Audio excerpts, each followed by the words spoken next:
Good morning, alle goe. Le séminaire va se tenir en français, mais l'introduction, je vais la faire en luxembourgeois. Merci alle goe, dat er kom seet fir Präsentatiun fir de Seminär iwwer den neuen Rapport TCS, wo es also d'Aarbecht an die soziale Kohäsion geht. Das Rapport ass ëmmer e wichtige Rendezvous am Joer, den hëllefe soll fir d'Entwicklung vun eiser Gesellschaft besser zu verstohlen. Wie steht es also mit der sozialen Kohäsion zu Lützeburg? Wie entwickelt sich Sterbe an Gesundheit? Da kommt es an Ungleichheiten, den Wohlstand und die Armut. Das Rapport ist mit dem sozialen Barometer vom Stadtec, wo wir im Dezember ein Seminar und eine Pressekonferenz haben, wo die Stadtwirtschaft oder danach auch wo die Umweltthemen am Fokus stehen, dann ist es heute das Sozial, was am Mittelpunkt steht. Am ersten Teil vom Rapport aktualisieren wir die Hauptindikatoren wie all Jahr. Das sind Indikatoren, die belichten Sozialsituation zu Lützeburg. Du werdet gesehen, dass die Kaufkraft weiterhin herabgeht, mit Inegalitäten aber auch bestehen bleiben. Damit geht dem Hauptindikator noch leicht zurück. Die Realität ist komplex und dafür soll den sich nicht nur auf einen Indikator fokussieren. Weil als Ambition, die geht effektiv mehr weit, Sozialkohäsion zu messen, heißt nämlich auch Diversität von den einzelnen Situationen an Lebensleben zu berücksichtigen. Und dafür werden die Administrativdonnen auch immer mehr eine große Rolle spielen und eine intelligente Kombination zwischen diesen administrativen Donnen und unseren Enqueten, das ist die wichtige Aufgabe vom Stadtec. Das ist die Richtung, die Stadtec angeschlagen hat, das ist als Vision, mehr sehr und mehr präzise Zahlen für Debatten zu belichten, an der sozialen Diagnostik so kontinuierlich zu schärfen. Das Edition vom Rapport hat dann noch einen thematischen Fokus. Und zwar geht es um die Alterung von der Gesellschaft. Es ist ein aktuelles Sujet und das für allem ein Sujet, die lang wird aktuell bleiben. Seitdem Menschen auf der Welt sind, ist die Lebenserwartung seit der Geburt schon 10 Jahre und die Luft gegangen. Parallel dazu kriegen wir immer mehr Kinder, 1,25 an der Moyenne.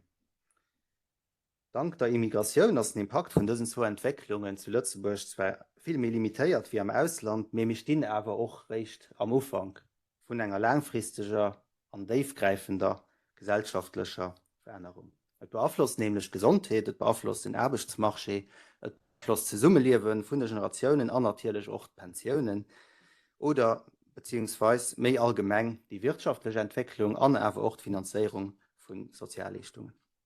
In dem Kontext sieht an diesem Rapport auch die Aktivität bei den Leuten über 50 Jahre, bei den Leuten nicht einmal über 55 Jahre schon stark an die Luft gegangen ist. Sie werden auch weiterhin stark an die Luft gehen, das auch strukturell bedingt. Hier spielt die Aktivität von den Frauen eine Rolle, hier spielt aber auch in immer mehr höheren Edukationsniveau eine Rolle. Und Leute, die mehr edukiert sind, sind eben noch mehr aktiv Arbeitsmarkt. Die Karriere gehen immer da mehr lang, aber sie gehen aber auch mehr fragmentiert. Dann gehen natürlich auch die Lebenskonditionen von den Senioren an diesem Rapport belicht. Allgemein ist der Wohlstand von den Pensionierten rund 14% mehr hoch wie bei den nicht Pensionierten. Aber auch hier gehen natürlich ganz unterschiedliche Situationen. Mit diesem Rapport belichten wir gerne möglichst viel von diesen Dimensionen, weil das genau das als Ambition, und zwar für die Sozialveränderungen an all ihre Facetten zu belichten. Damit hoffen wir, dass wir der Gesellschaft helfen, den sozialen Akteuren, den Bürger und den Decideuren. Ich will für Namen der ganzen Equipe, merci so die und diesem Rapport geschafft wird, merci für den kollektiven Effort.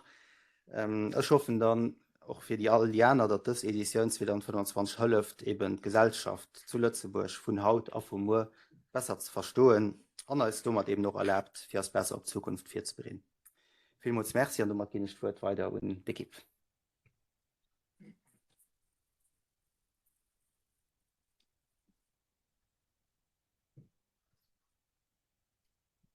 Merci Tom. Bienvenue, maintenant en français. On a juste publié notre rapport de travail et cohésion sociale. Et nous commençons avec des chiffres clés sur le marché du travail, les conditions de vie et la population. Et après, on va se plancher dans l'enjeu de vieillissement. Un peu plus de détails sur la population ici au Luxembourg, le vieillissement démographique. Et c'est ce qui se passe sur le marché du travail et finalement les conditions de vie des seniors. Commençons avec les chiffres clés du marché du travail.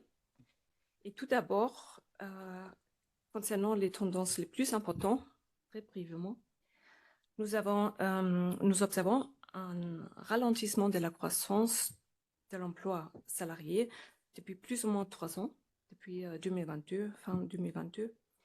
Et les données les plus récentes montrent que la croissance trimestrielle n'était que 0,2% au deuxième trimestre 2025, en comparaison avec 0,9% en 2021. Donc aujourd'hui, la croissance de l'emploi salarié représente moins d'un quart de celle de 2021. Une image similaire, nous voyons aussi concernant le chômage. Nous constatons une hausse depuis 2022. Nous voyons bien la dernière partie de cette courbe. Et pour rappel, 2 ans plus tôt, en 2020, pendant la pandémie, le chômage a fortement augmenté et a atteint un pic de 6,8% si on prend la définition du Bureau international du travail. Mais ensuite, la situation s'est améliorée et le taux de chômage est descendu à 4,6% en 2022. Après, maintenant, les dernières années, en 2023 et 2024, il y avait des nouvelles crises avec la flambée des prix de l'énergie, l'inflation élevée et les tensions géopolitiques. Et ils ont encore une fois impacté sur l'économie. Ils ont augmenté le taux de chômage qui est maintenant sur un niveau de 6,4% en 2024. Concernant les postes vacants, les tendances actuelles sont un peu plus positives.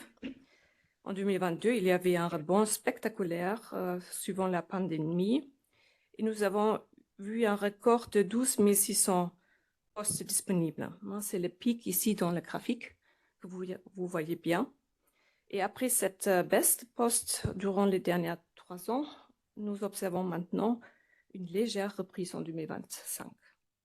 Alors, les entreprises luxembourgeoises ont déclaré 6 900 postes à pouvoir au deuxième trimestre 2025.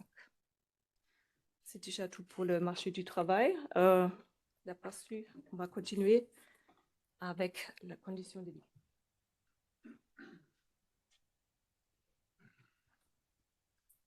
Voilà, merci Anne. Donc, je vais poursuivre donc avec le deuxième grand pilier de ce rapport travail et cohésion sociale, qui est celui donc relatif aux conditions de vie des ménages et des individus, et qui, comme chaque année, repose très majoritairement, voire exclusivement, sur les données collectées dans le cadre de notre enquête annuelle SILC sur les revenus et les conditions de vie des ménages.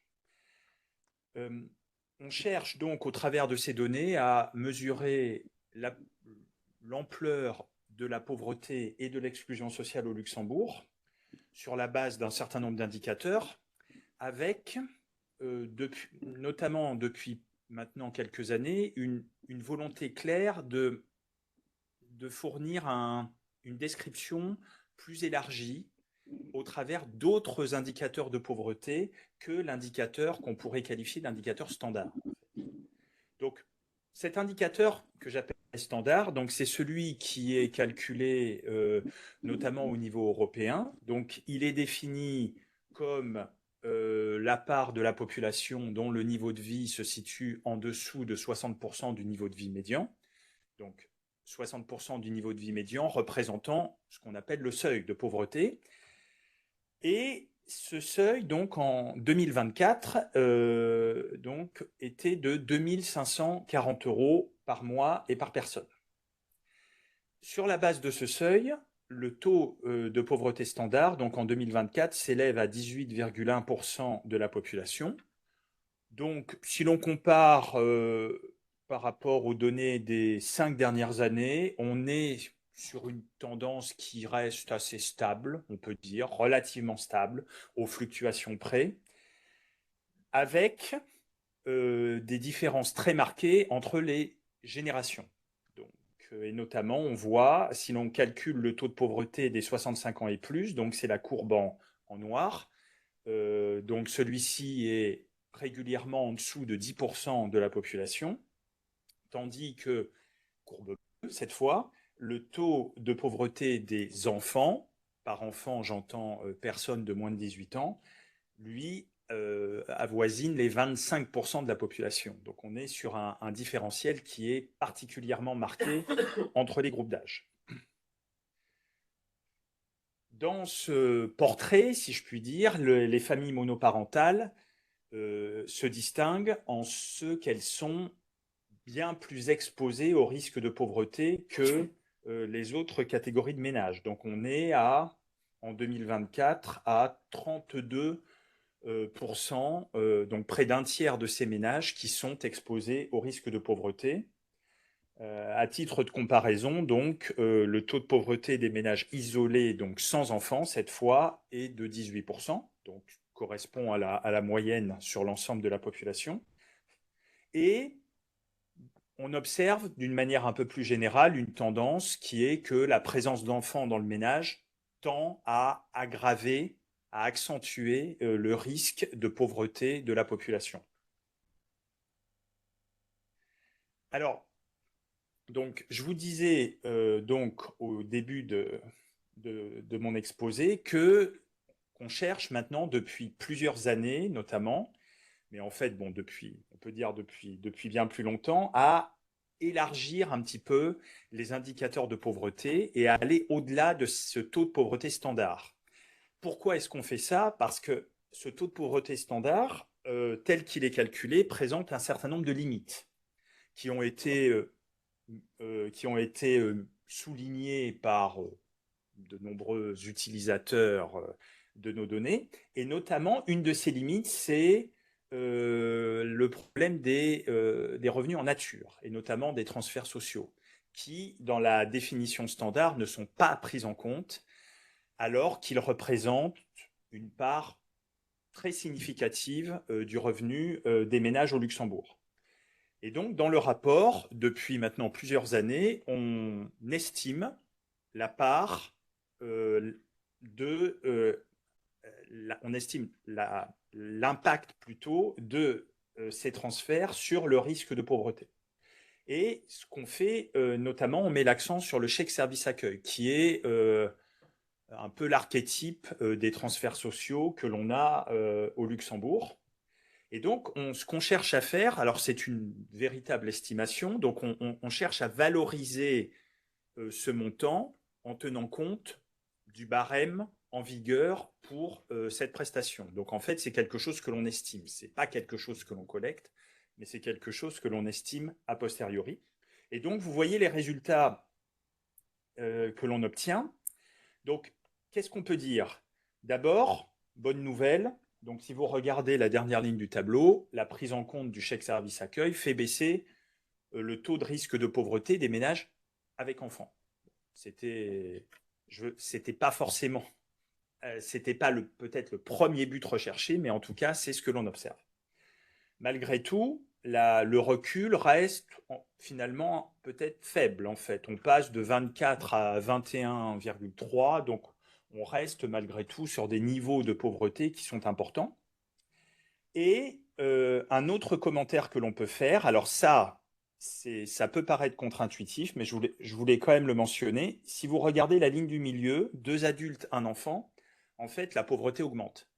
Alors, c'est pas une erreur de calcul, en fait, je vous rassure tout de suite, c'est une conséquence directe de la définition que l'on utilise du taux de pauvreté qui se base sur un seuil relatif. Et donc, comme on est sur un seuil relatif, il est possible que l'impact de ces transferts en nature sur la distribution des revenus fasse que pour certaines populations, on observe une augmentation de la pauvreté parce qu'elles vont être finalement relativement moins riches que d'autres. C'est toute la C'est toute la subtilité, on va dire, de cette définition relative de la pauvreté, c'est que le seuil, il bouge aussi si l'on tient compte du chèque service accueil. Voilà. Alors, parmi les autres indicateurs de la pauvreté qu'on observe, on peut évoquer la dynamique de la pauvreté, donc qui, elle, s'appuie sur un taux de pauvreté persistante. Donc, on va, en fait, dans ce cas, regarder l'évolution sur plusieurs années et regarder donc la proportion d'individus qui sont en situation de pauvreté au moins 2 années sur 3. C'est la définition européenne, en fait, que vous trouvez sur le site d'Eurostat. Et à ce moment-là, sur la base de cette définition, donc la pauvreté persistante au Luxembourg, donc son niveau est plus faible, comme vous le voyez. Au niveau global, on est à 6,1% en 2024. Donc on est contre 18% sur la base de la pauvreté standard. Donc on divise par 3. Un autre indicateur, donc je vais balayer un peu les différentes mesures de la pauvreté, c'est, vous voyez ici, le taux de risque de pauvreté ou d'exclusion sociale, qui lui est un indicateur européen, donc qui a été proposé par Eurostat, et qui en fait définit la pauvreté ou l'exclusion sociale à partir de 3 dimensions. Donc, le risque de pauvreté monétaire, donc ça c'est la pauvreté standard, dont je vous ai parlé. 2, la privation matérielle et sociale sévère. Et 3, la très faible intensité de travail au sein du ménage. Et en fait, donc, cet indicateur calcule le pourcentage d'individus qui sont concernés par au moins une de ces 3 dimensions. Donc, au Luxembourg, sur la base de cette définition, on est à 20% de la population touchée en 2024, ce qui représente 130 000 individus, si l'on exprime ça en effectif, avec, je pense que le graphique est suffisamment clair, une part très très majoritaire de la pauvreté monétaire. En fait, au Luxembourg, c'est d'abord la pauvreté monétaire qui reste le principal facteur, les 2 autres dimensions ayant un impact beaucoup plus marginal en fait. Mais bien sûr, ce n'est pas ce que l'on observe dans d'autres pays. Vous avez notamment dans les pays de l'Est de l'Europe, la privation matérielle est beaucoup plus marquée qu'elle n'est au Luxembourg. Donc une autre mesure, elle s'appuie sur les dépenses préengagées. Alors de quoi il s'agit? Donc vous avez le schéma ici qui tente de l'expliquer.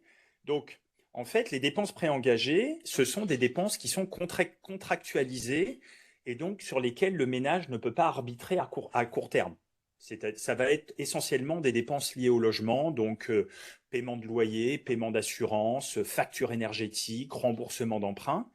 Et ces dépenses, elles sont préengagées, donc vous devez les payer. Donc en fait, ce qu'on a voulu faire, c'est, pour coller un peu plus à la réalité vraiment des ménages, c'est de calculer des indicateurs de pauvreté, non pas en partant du revenu disponible, c'est-à-dire le revenu après impôts et cotisations sociales, mais en partant de ce qu'on appelle le revenu arbitrable, donc qui est le revenu disponible duquel on retire les dépenses préengagées.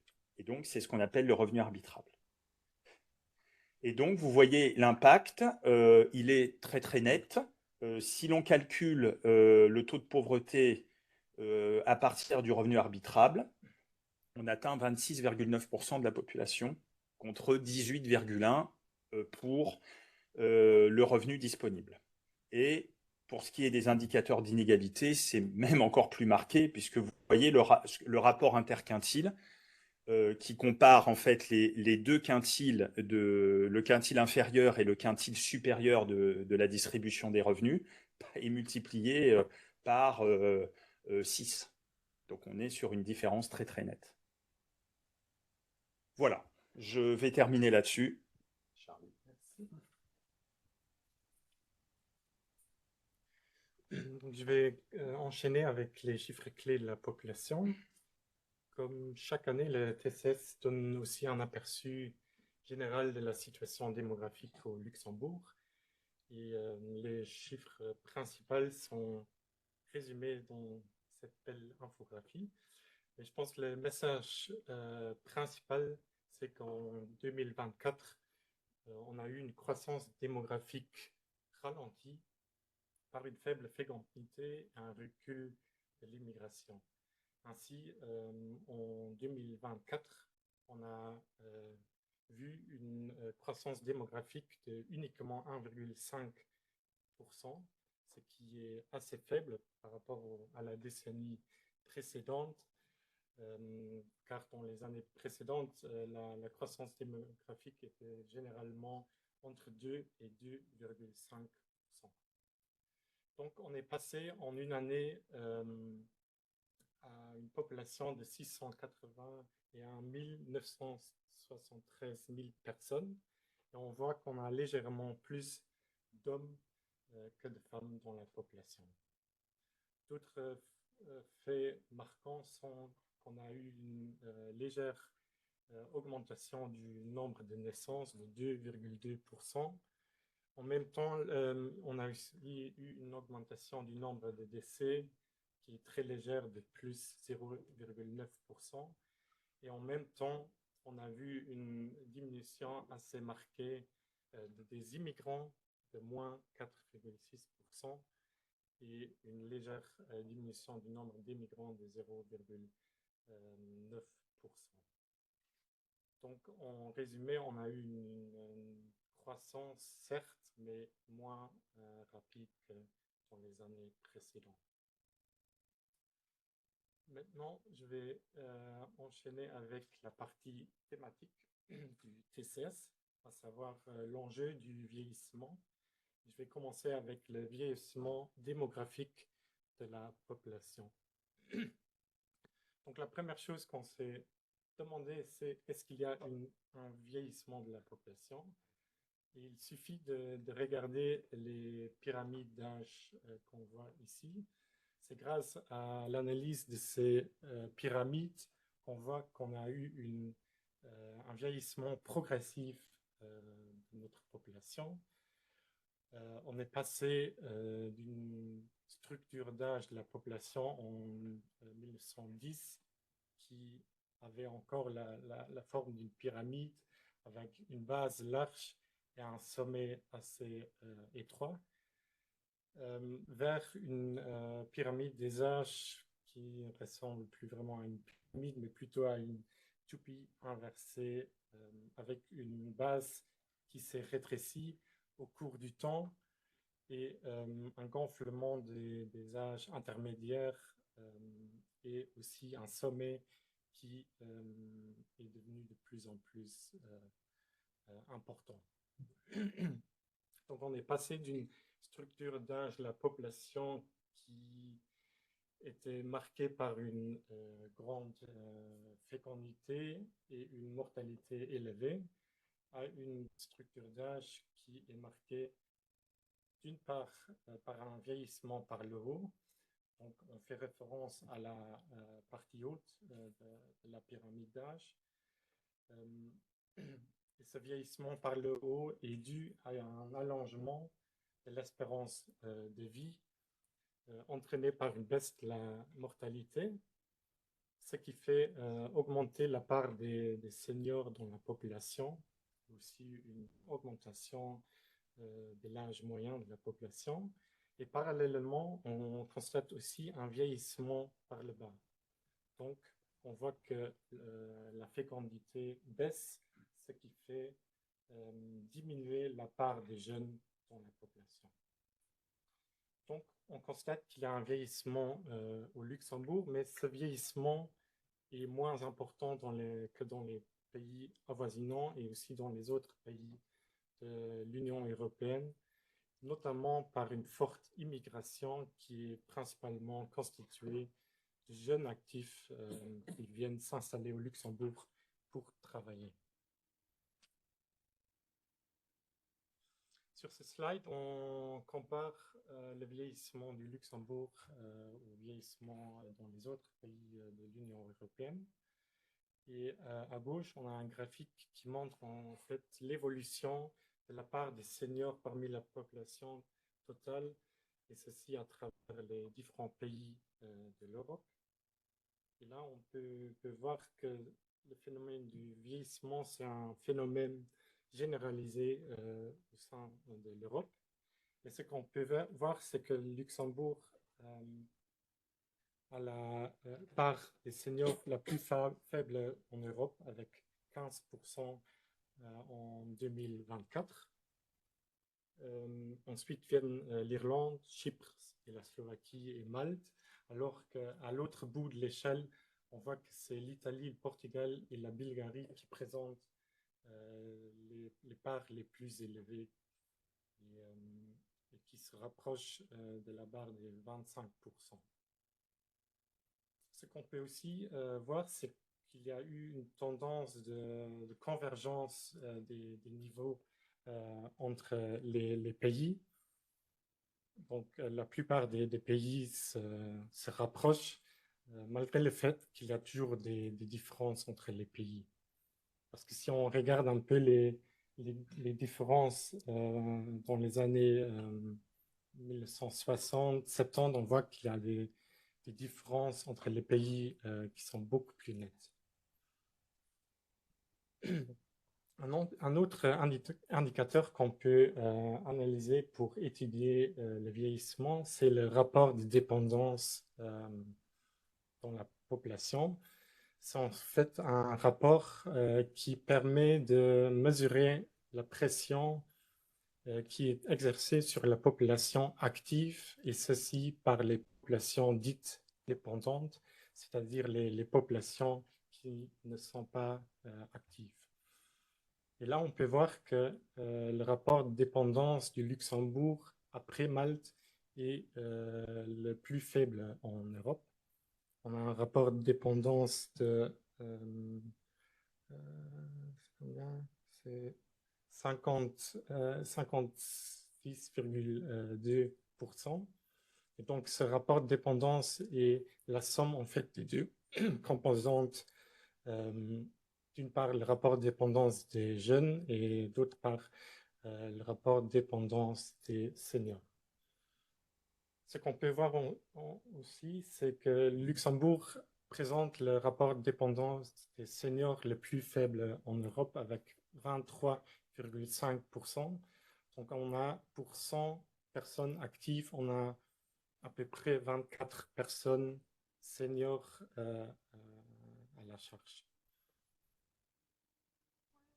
Si on regarde un peu le rapport de dépendance en Europe, le rapport total est de l'ordre de 71,6, si je vois bien,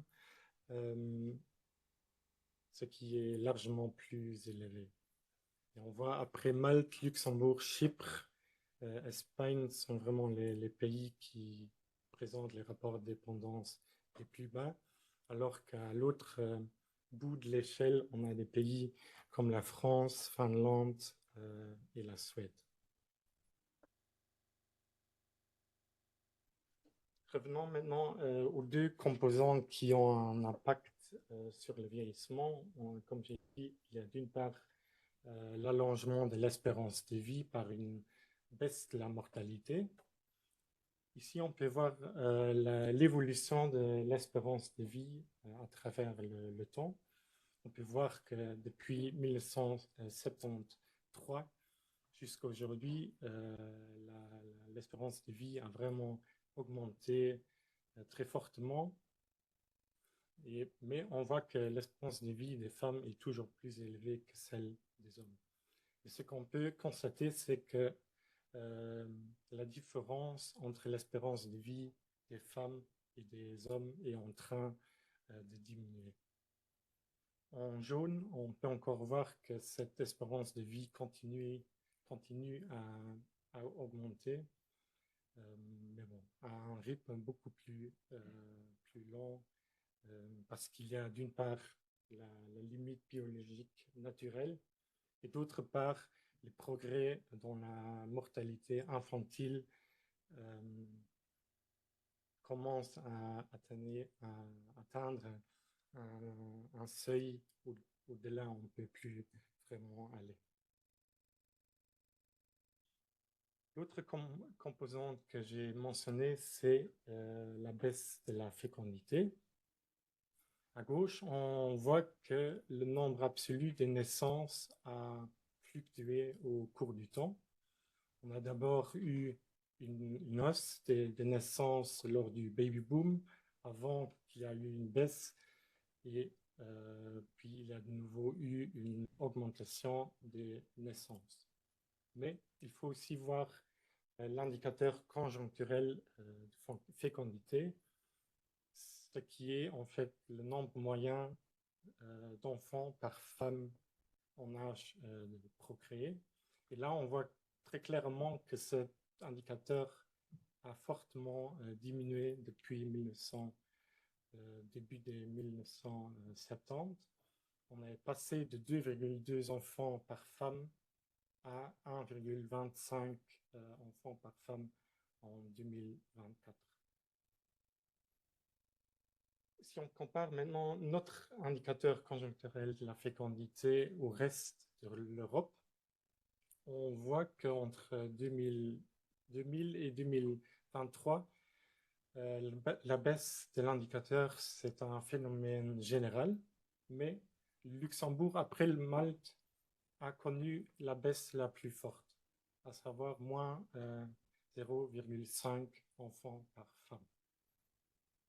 Ce qu'on peut voir encore dans le graphique à droite, c'est que l'indicateur conjoncturel a pratiquement baissé dans pratiquement tous les pays en Europe, sauf quelques pays de l'Europe de l'Est.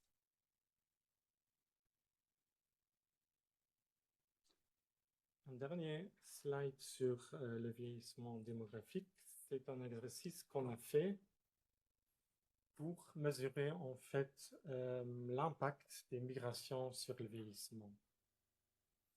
Pour cela, on a pris la population de 1981 et on a étudié la croissance démographique sans solde migratoire, donc seulement avec le solde naturel. Et il y a trois phénomènes ou trois résultats qui ressortent. D'une part, la population croît moins rapidement. Au lieu d'avoir une population de à peu près 682 000 personnes, on aurait une population de 400 à peu près 30 000 personnes. Donc, on aurait une population qui est de 37% plus petite. Un deuxième point qu'on a remarqué, c'est que la population en âge de travailler serait beaucoup plus petite. Ici, on parle d'une baisse de 51,7%. Donc, on aurait une population active beaucoup moindre. Et un dernier point que je trouve aussi intéressant, c'est que le nombre de personnes seniors serait à peu près au même niveau. Donc, on peut clôturer en fait que sans l'immigration, on aurait une population beaucoup plus petite. Et ce qui est le plus important, c'est la population active qui serait aussi beaucoup plus petite. En termes de rapport de dépendance, on peut voir ça à l'aide des deux courbes. En jaune, on a le rapport de dépendance qu'on observe. Et en bleu, on a le rapport de dépendance des seniors qu'on aurait sans migration, en fait. Et là, on passerait de 22 personnes à charge à 42 personnes à charge sans la migration.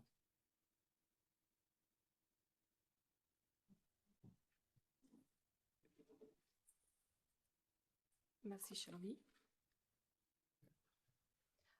La question maintenant, c'est comment cette évolution démographique se traduise sur le marché du travail.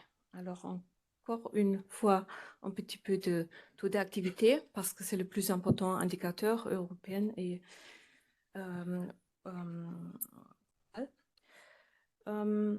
alors, dans le contexte de vieillissement, spécialement le vieillissement par le haut, comment l'activité des personnes en âge avancé a-t-elle évolué? Ici à gauche, nous voyons le taux d'activité et nous observons très clairement une tendance vers un vieillissement plus actif sur les derniers 20 ans ici. les gens travaillent de plus en plus longtemps. Par exemple, le taux d'activité des résidents d'âge 55 à 64 ans est passé de 31% en 2004 à 48% en 2023.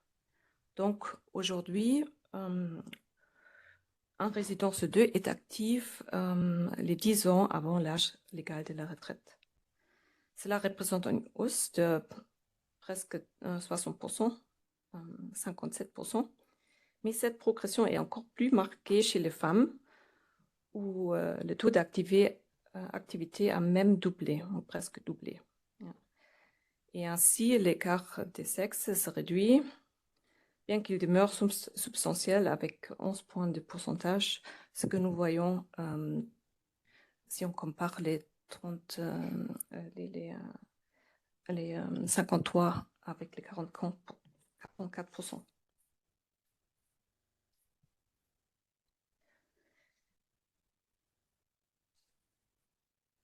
Comment le Luxembourg, comment cette tendance va-t-elle poursuivre dans le futur? Plusieurs facteurs expliquent l'évolution au Luxembourg et il faut d'abord comprendre les raisons pour cette évolution.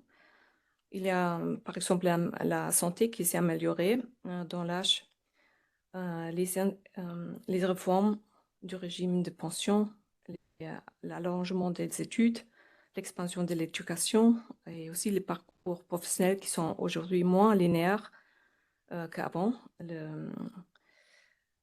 L'emploi standard n'existe plus. Et avec le vieillissement des jeunes générations, on estime que cette évolution devrait continuer. Nos projections qui sont faites ici au Statec de long terme anticipent que ça continue comme ça. Vous voyez dans les graphiques ici que le taux d'activité des personnes âgées ainsi que la part des personnes dans l'emploi national devrait augmenter dans le futur aussi.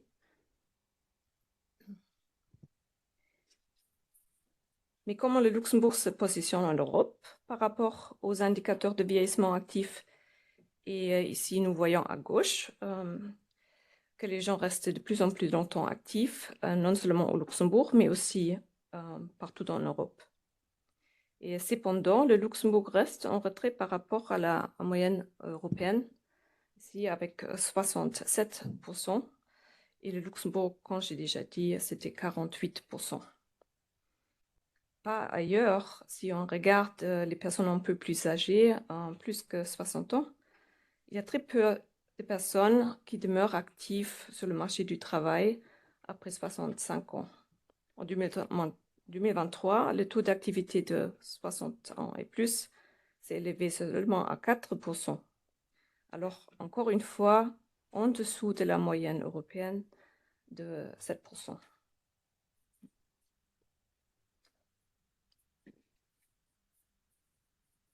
Donc, à quel âge les résidents du Grand-Duché prennent-ils leur retraite?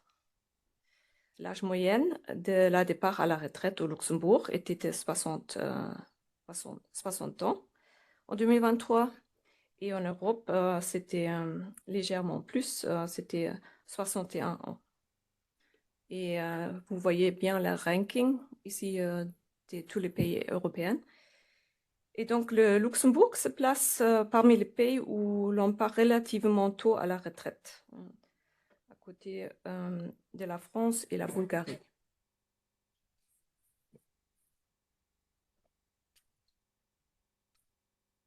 Je passe parce qu'on n'a pas assez de temps, peut-être après.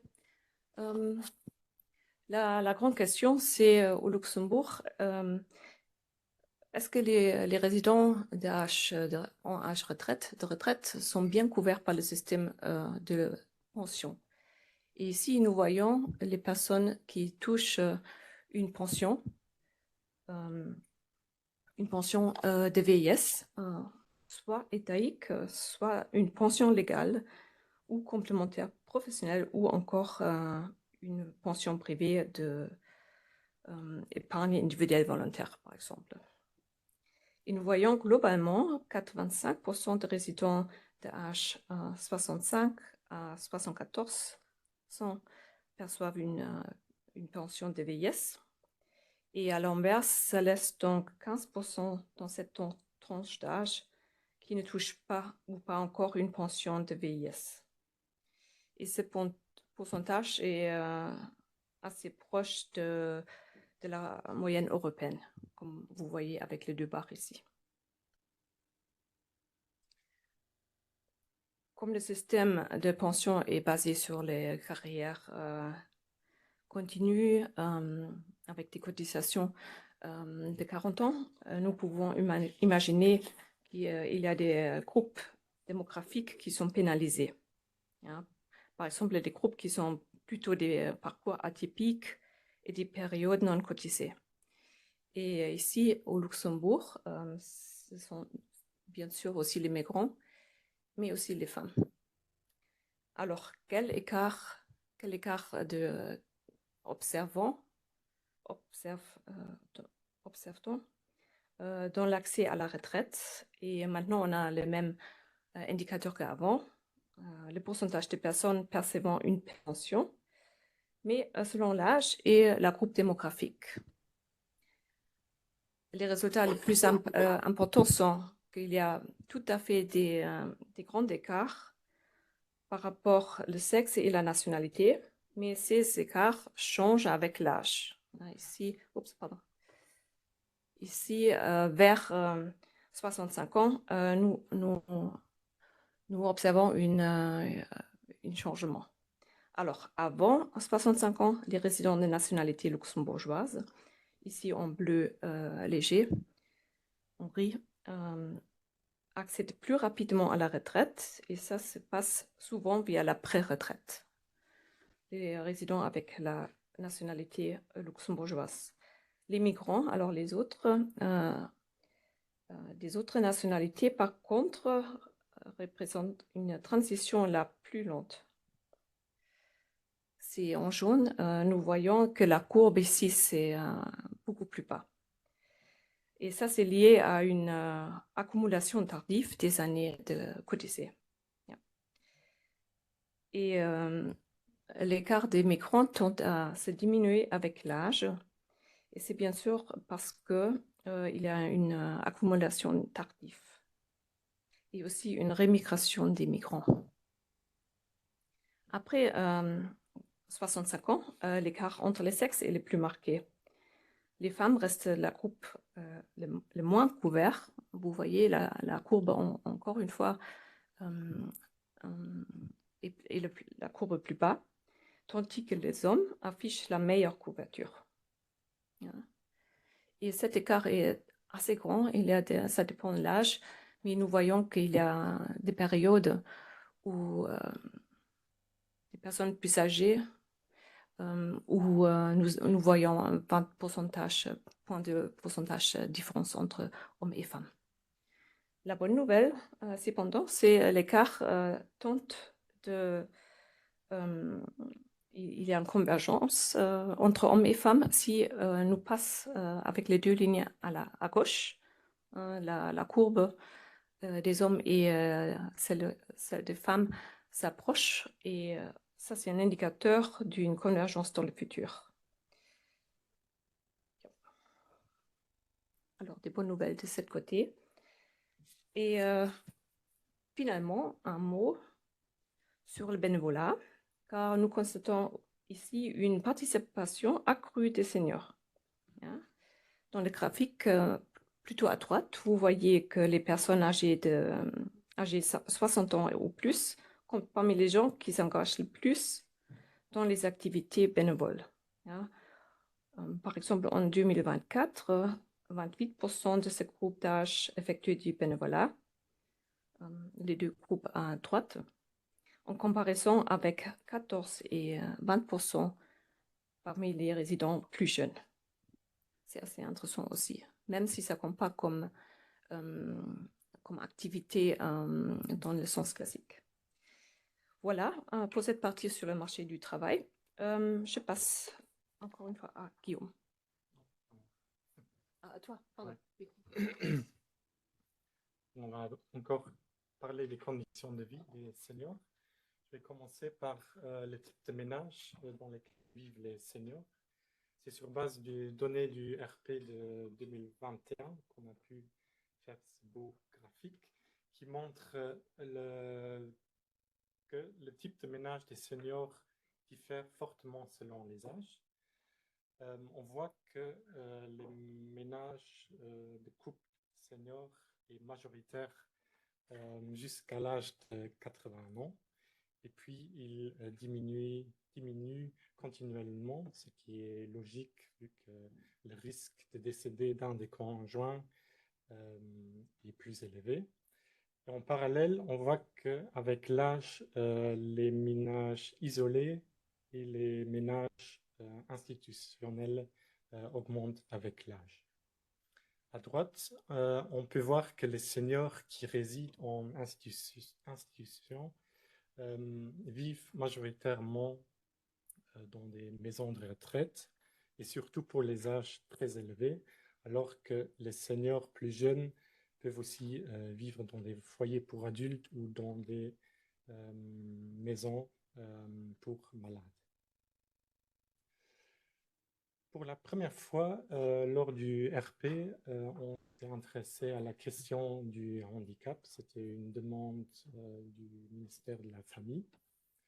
Et on a constaté que pour tous les âges confondus, on a 15% à peu près de la population qui se sentent en situation de handicap. Donc, les répondants ont autodéclaré si oui ou non ils se sentent en situation de handicap et ils ont aussi donné le type de handicap sur lequel ils souffrent et aussi le degré de sévérité.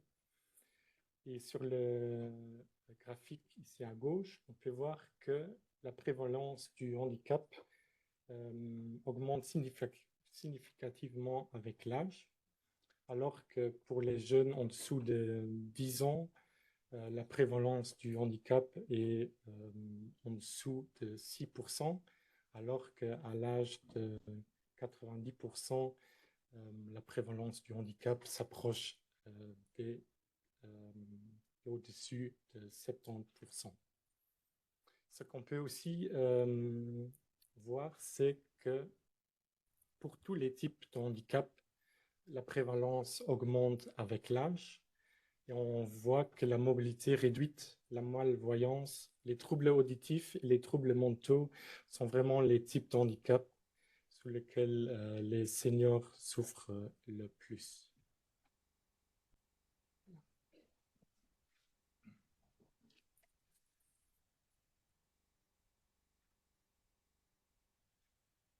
Voilà, alors je vais terminer cet exposé en reparlant du revenu des seniors.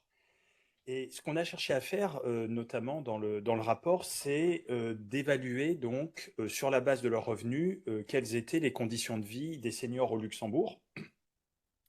Donc le premier constat qu'on a fait, et c'est pas forcément une surprise, puisqu'en fait c'est corroboré aussi par leur taux de pauvreté qui est relativement plus faible que la population dans son ensemble, c'est qu'en moyenne les seniors ont un niveau de vie qui est plus confortable que le reste de la population.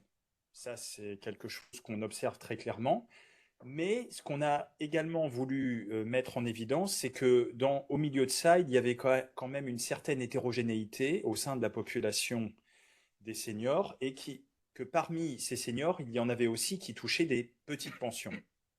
Et donc, en fait, c'est ce qu'on a présenté sur ces deux graphiques. On a voulu comparer finalement la situation des seniors avec un certain nombre de références et notamment donc la pension minimale, donc c'est ce qu'on voit à droite, donc la Mindestrente, et l'autre référence, l'autre benchmark, c'est le budget de référence, donc qui est, alors pour ceux qui ne connaissent pas ou qui n'en ont jamais entendu parler, c'est un projet qui est conduit donc par le Statec depuis maintenant plus de 10 ans et qui a pour but de définir des paniers minimums de biens et de services pour une vie digne au Luxembourg.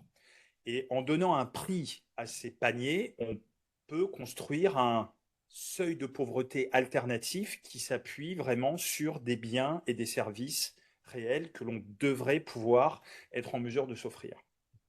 Et donc, quand on regarde ces graphiques, en fait, là, le message qu'on peut en tirer, c'est qu'on voit que la situation, notamment, donc on a pris le premier décile des revenus, eh bien, notamment pour les ménages d'une personne, on voit que leur niveau de vie est en dessous, alors notamment sur le graphique de droite, on le voit, du seuil qui est indiqué par les budgets de référence.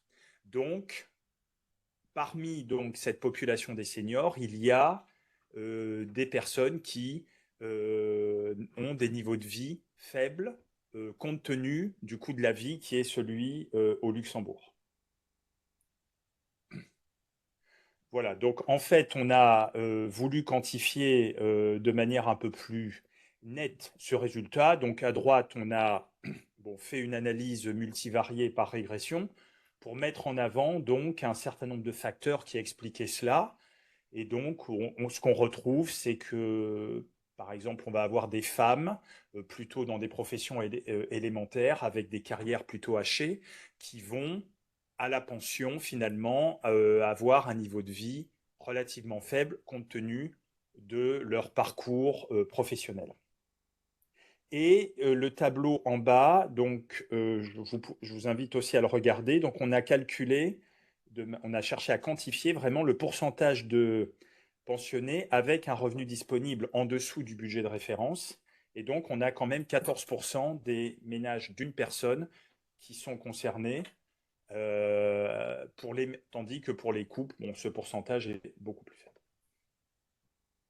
Voilà, je vais terminer là-dessus et ça clôt l'exposé.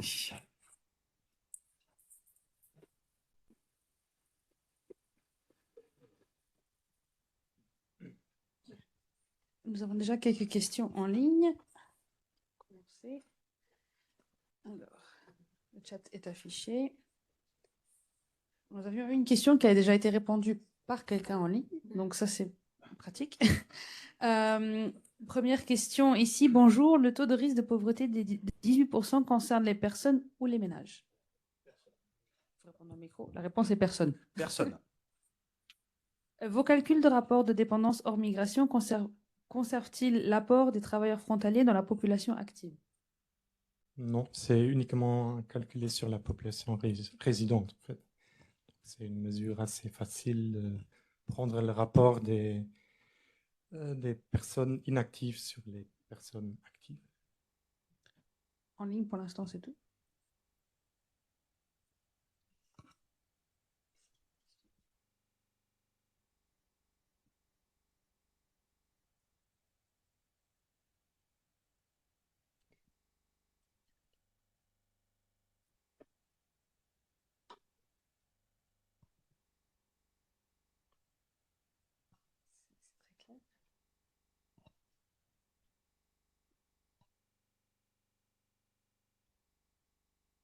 C'est très clair.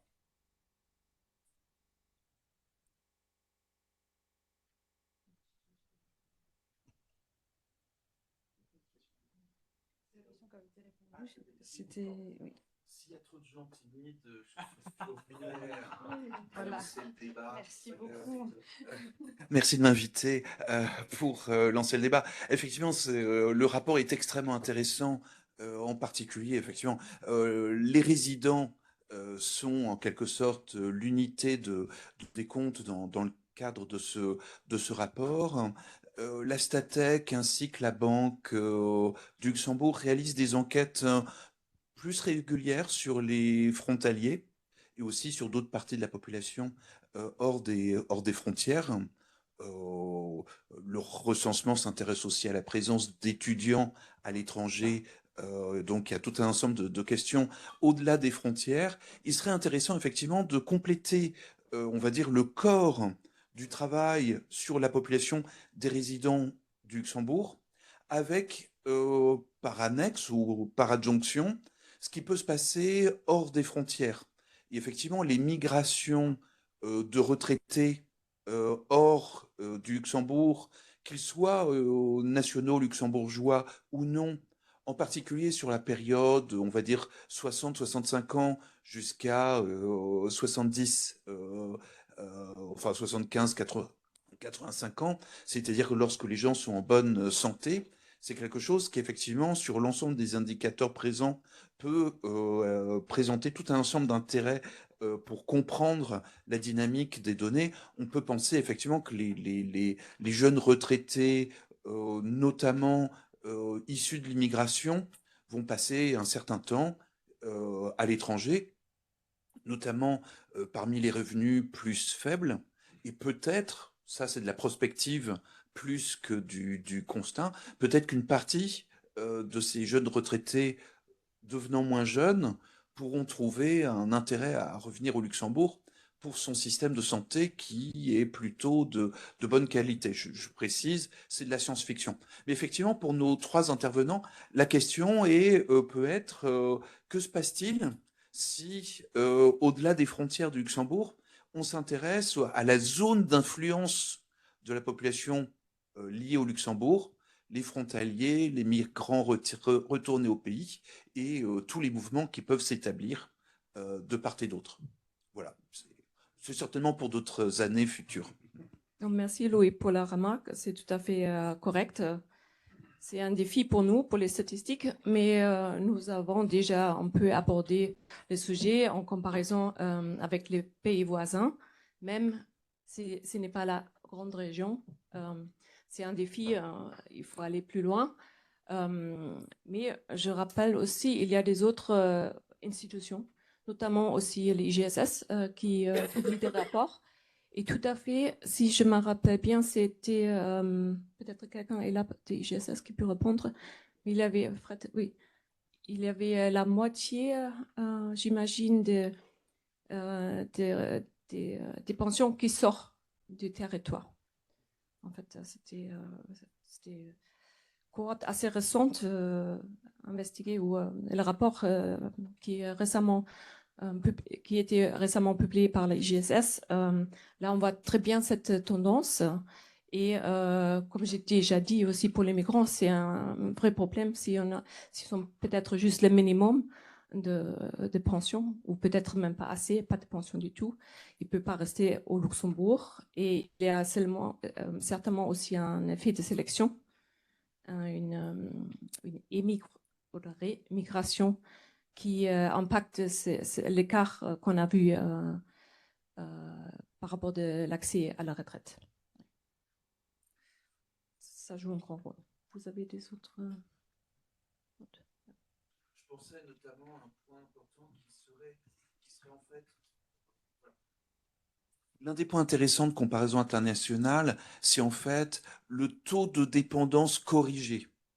C'est-à-dire qu'en fait, une partie importante de la charge de retraite qui pèse sur le Luxembourg économiquement n'est pas territorialement résidente au Luxembourg. Mais c'est juste, à titre de nuance, le travail est remarquable et extrêmement important à mener. Bon, c'est clair qu'il faudrait faire une autre sorte de rapport de dépendance en prenant en compte pas la population résidente, mais la population qui viennent travailler et en plus les pensions des frontaliers et les enfants des frontaliers. Donc, je pense que c'est un exercice intéressant qu'on pourrait faire. Et par rapport à ta remarque des jeunes pensionnés qui partent, il faudrait aussi voir s'ils partent et se désinscrivent au Luxembourg ou s'ils partent tout en gardant leur adresse au Luxembourg. Parce que ce que nous, on prend, c'est la réalité du registre, donc les personnes qui sont inscrites au Luxembourg. Donc c'est aussi un challenge, je pense, de faire là la différence.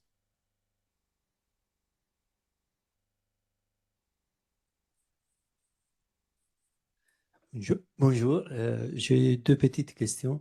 La première, c'est par rapport à la situation, disons, un peu étrange que vous avez trouvée par rapport à l'effet du chèque service accueil pour une catégorie précise.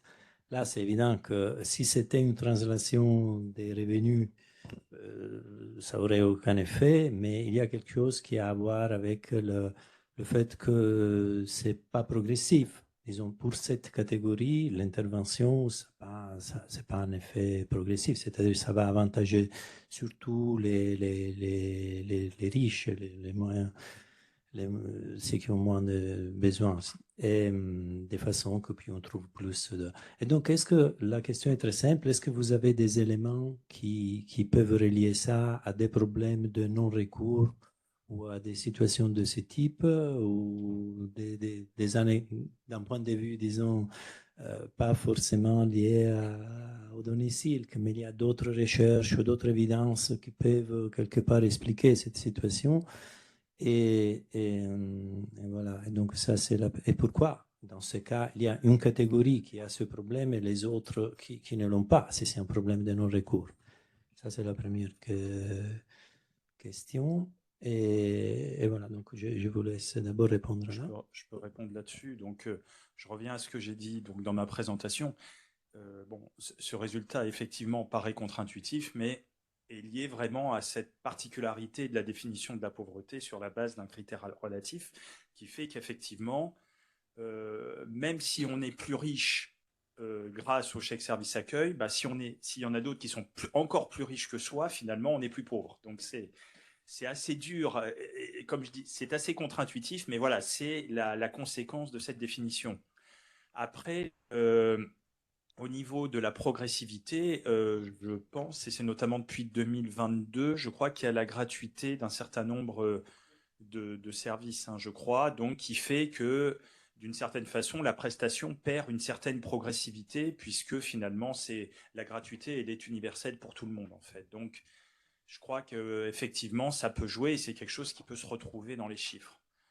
Après, pour ce qui est de la question du non-recours, alors, je n'ai pas en tête certaines analyses. Je sais qu'on a des informations. Alors, il faudrait voir, notamment chez les ménages modestes, par exemple, s'ils ont recours pour la garde d'enfants, peut-être à de l'entraide informelle, peut-être via les parents, les grands-parents ou peut-être les voisins.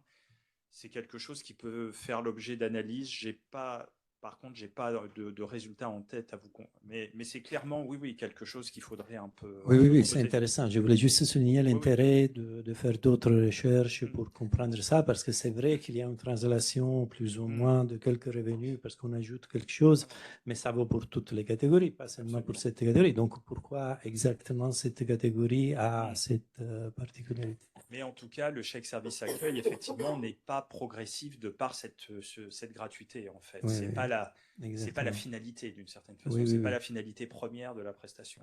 Merci beaucoup. Et la deuxième question, c'était par rapport à votre définition de pauvreté élargie, disons, selon les définitions européennes, là où il y a aussi la déprivation et les autres. Et là, je n'ai pas vu la statistique qui concerne, disons, ce qu'on appelle the union approach, c'est-à-dire d'être affecté par au moins une dimension, donc prendre vraiment le contour total et voir quelle est la population qui est affectée par au moins un problème. Parce que ça devrait être, bien sûr, plutôt élevé. Si, ça j'ai répondu, c'est 20%. 130 000 personnes. Dans mes slides, c'est mentionné en fait. 20% de la population est concernée par au moins l'une de ces trois dimensions, ce qui représente 130 000 personnes. Oui. Donc effectivement, c'est un peu plus élevé que le taux de pauvreté monétaire qui est à 18,1. D'accord, merci. Alors, je n'avais pas bien su. Mais c'est vraiment la pauvreté monétaire qui pèse évidemment quasi exclusivement sur ce risque d'exclusion sociale. Les deux autres restent très marginales. La privation matérielle de mémoire est à 2,3% et la faible intensité de travail touche 3,9% de la population. Donc on n'est pas du tout sur les mêmes ordres de grandeur que le risque de pauvreté. D'accord, merci beaucoup.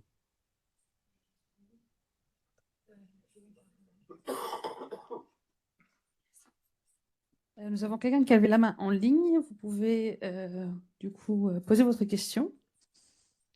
Oui, bonjour, c'est Frédéric Berger de l'IGSS. Je voulais juste revenir sur le point concernant le chèque service accueil. Donc le chèque service accueil s'adresse uniquement aux enfants de 0 à 12 ans et la population qui a été choisie pour mesurer la baisse du taux de pauvreté suite à la prise en compte des transferts à nature concerne la population des 0 à 17 ans. Et je pense que ça joue sur le fait qu'on voit une augmentation chez les adultes avec un enfant. Voilà, c'était toute une remarque. D'accord. Merci, c'est noté. On va regarder ça. Merci, Fred. Je crois qu'il y a eu encore une question en ligne. Allez-y, vous pouvez y aller. Oui, bonjour, Marc. Je voudrais juste suggérer, en vous suivant la discussion, est-ce qu'on ne pourrait pas mandater, ou vous, Statec, une enquête auprès des retraités qui vivent à l'étranger? Vous venez parler de la question de la rémigration, avec des réflexions pertinentes, mais qu'en est-il des résidents luxembourgeois ou des natifs du Luxembourg qui passent leur retraite à l'étranger, notamment en grande région, pour savoir dans quelle mesure la question du logement et du moindre revenu impacte sur leur projet de vie. Donc, je sais que vous n'avez pas la réponse, mais ne faudrait-il pas lancer la discussion là-dessus en menant une enquête par voie postale, par exemple, auprès des gens qui sont connus de l'administration, de l'IGSS, ou de la CNAP, qui verse des pensions. Merci.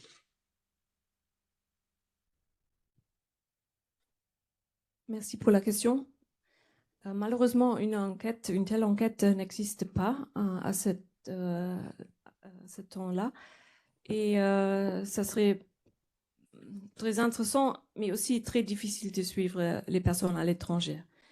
Ils sont hautement mobiles, ça dépend aussi le pays, s'ils sont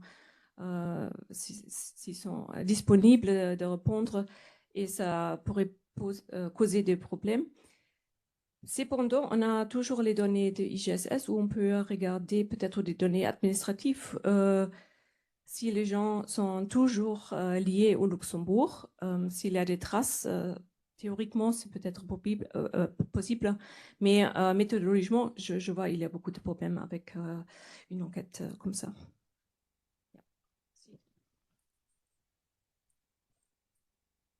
Oui, j'avais une question. En fait, j'en ai deux. La première, c'est sur la très faible intensité de travail. Ça, en fait, donc on considère ça comme un indicateur, je ne sais pas, de pauvreté ou d'exclusion sociale. Je ne sais pas comment ça se calcule cet indicateur, mais enfin, j'imagine que quelqu'un qui a gagné au loto ou qui a bénéficié d'un très bon héritage, il ne va pas forcément travailler. Donc, sur cet indicateur, en fait, donc, c'est quelque chose qui a été rajouté donc, par la Commission européenne afin d'intégrer une dimension vraiment liée au travail à la dimension purement revenu, en fait. Donc, d'avoir quelque chose d'un peu plus global. Alors, comment il se calcule? Bon, l'algorithme est assez complexe, donc je ne vais pas l'exposer ici, mais l'idée, en gros, c'est de déterminer le nombre d'heures que les personnes devraient travailler au sein d'un ménage et de voir ce qu'ils travaillent effectivement, en fait, et donc de faire le ratio entre les deux. Donc, c'est une sorte de comparaison entre le nombre d'heures théoriques, compte tenu de leur âge, de leur situation, qu'ils pourraient travailler, et ce qui se passe dans la réalité, en fait. C'est ça. Pour faire simple. Et j'avais une deuxième question. En fait, c'est sur un peu le lien entre la démographie et l'évolution du chômage. Il y a beaucoup de pays où, voilà, en Europe, où le chômage diminue ou augmente beaucoup moins fortement que ce qu'il devrait parce que, en fait, il y a un effet favorable de la démographie. Il y a beaucoup de départs en retraite et donc des postes, en fait, qui se libèrent aussi. Et dans le cas du Luxembourg, comment vous voyez les choses? Est-ce que c'est quelque chose que vous avez déjà regardé ou sur lequel vous avez peut-être un feeling? Comment en fait la structure de la démographie peut jouer sur l'évolution du chômage, peut-être moins favorablement que dans les autres pays, d'après ce que je peux voir, parce que nous, le chômage augmente assez fortement en ce moment, pas sur la période récente. Merci, Bastien. On n'a pas fait cette analyse, mais quelques résultats peut-être déjà dans cette direction. En fait, ce que nous observons sur le marché du travail, des personnes âgées sont déjà souvent dans le chômage long terme. Alors, ce n'est pas vraiment, souvent dans le cas, je n'ai pas le chiffre comme c'était un peu ad hoc, souvent la libération est déjà impactée par ça, la libération de l'emploi potentiel. Après, nous avons aussi le besoin au Luxembourg qui est de travail, les postes vacants, ils sont là, c'est difficile de trouver assez de personnel ici au Luxembourg. Et ça, c'est aussi impacté par la migration, comme tu le sais. Et donc, on a les deux facteurs qui jouent sur le chômage, qui impactent sur le marché du travail. Alors, de trouver un équilibre ou de trouver l'impact, le chiffre exact, ça serait intéressant, mais assez complexe aussi, je pense.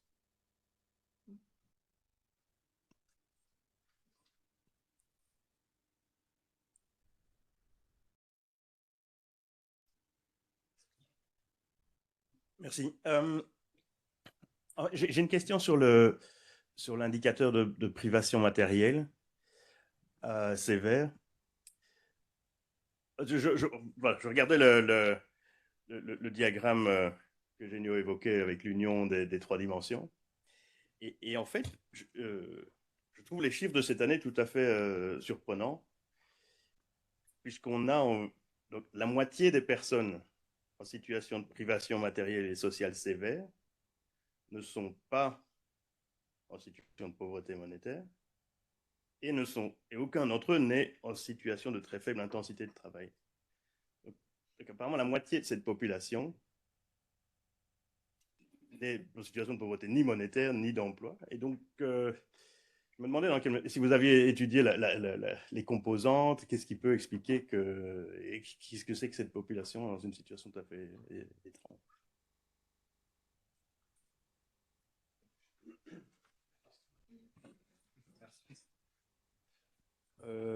Alors, on n'a pas étudié les composantes, mais on a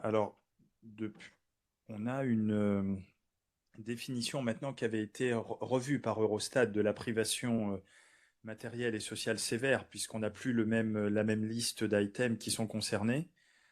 Donc, ça a pu avoir joué, mais on n'a pas, à ce stade, on n'a pas fait d'études vraiment plus poussées sur les composantes, effectivement. Hein, parce que ça reste un indicateur qui est quand même très complexe, c'est un indicateur composite en plus, qui agrège des choses qui peuvent être assez différentes. Et en plus, il y a une dimension enfant dans cet indicateur qui rend les choses encore plus complexes. Donc, ça rend l'analyse compliquée, mais c'est quelque chose qu'on note. Je note ça et puis on va essayer on en discutera entre nous. Hein. On n'a pas fait d'analyse plus poussée là-dessus.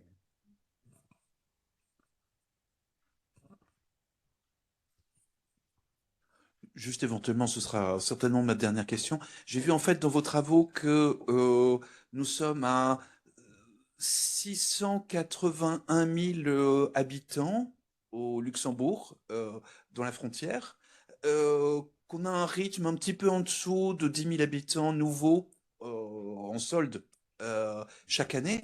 Donc ça veut dire que fin 2026 ou début 2027, nous devrions pouvoir fêter le 700 millième habitant au Luxembourg. Et donc, oui, il serait peut-être possible de faire une petite horloge, comme ça a été fait au niveau mondial. J'étais devant l'horloge au 8 milliardième d'habitants de la planète.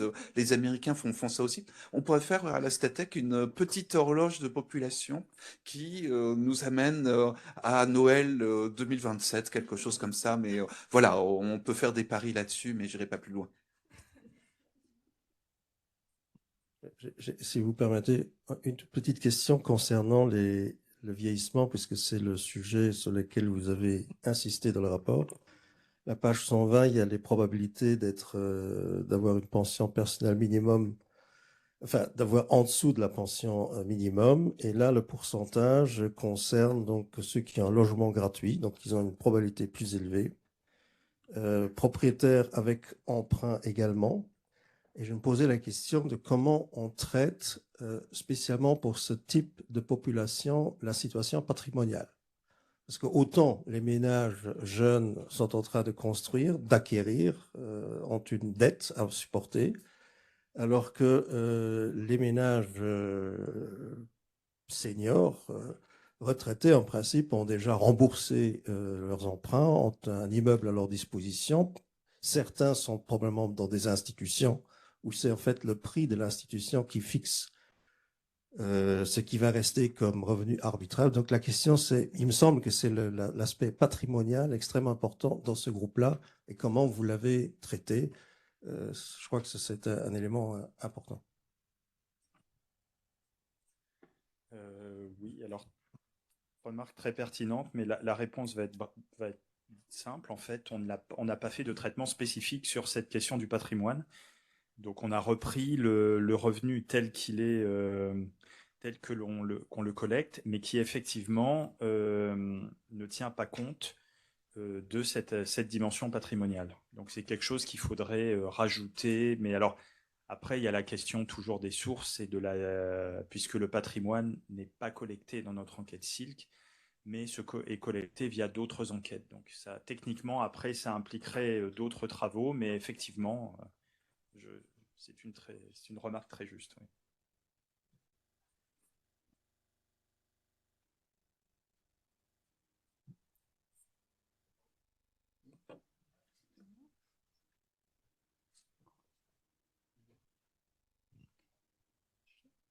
Très bien, merci à toutes et à tous d'être venus aujourd'hui. Nous vous remercions encore pour toutes les questions.